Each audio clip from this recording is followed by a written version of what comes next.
Okay, so every time you see a hypertensive patient, especially when they're pregnant, you have to classify their hypertension. A systolic pressure of 140 or a diastolic pressure of over 90 prior to conception or at less than 20 weeks gestation, this is chronic hypertension.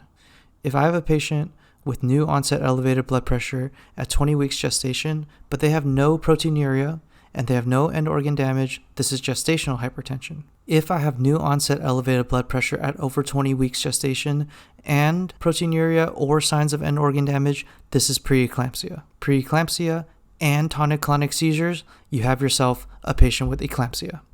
All patients with hypertension at more than 20 weeks gestation, they require pre-eclampsia evaluation. Check their blood pressure.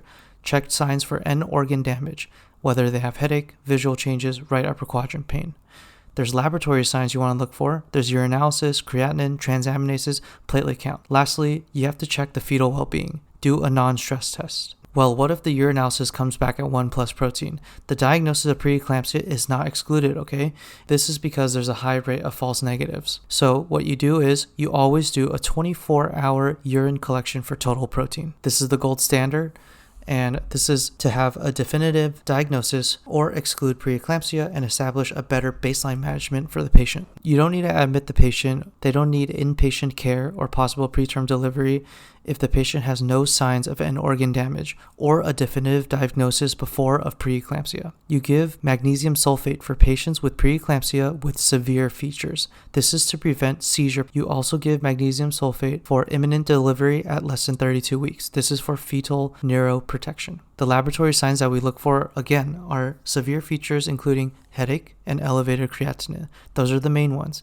And you have to make sure there's no signs of imminent delivery, such as increased contractions in the patient. If you were to sum up 3 severe features, both clinical and laboratory, it's headache, elevated creatinine, and also increasing contractions. Lastly, your patient who's pregnant and they may have high blood pressure, they can have exercise, but it cannot be too vigorous. Also, don't tell your patient to go get some bed rest because you can increase the risk of venous thrombosis.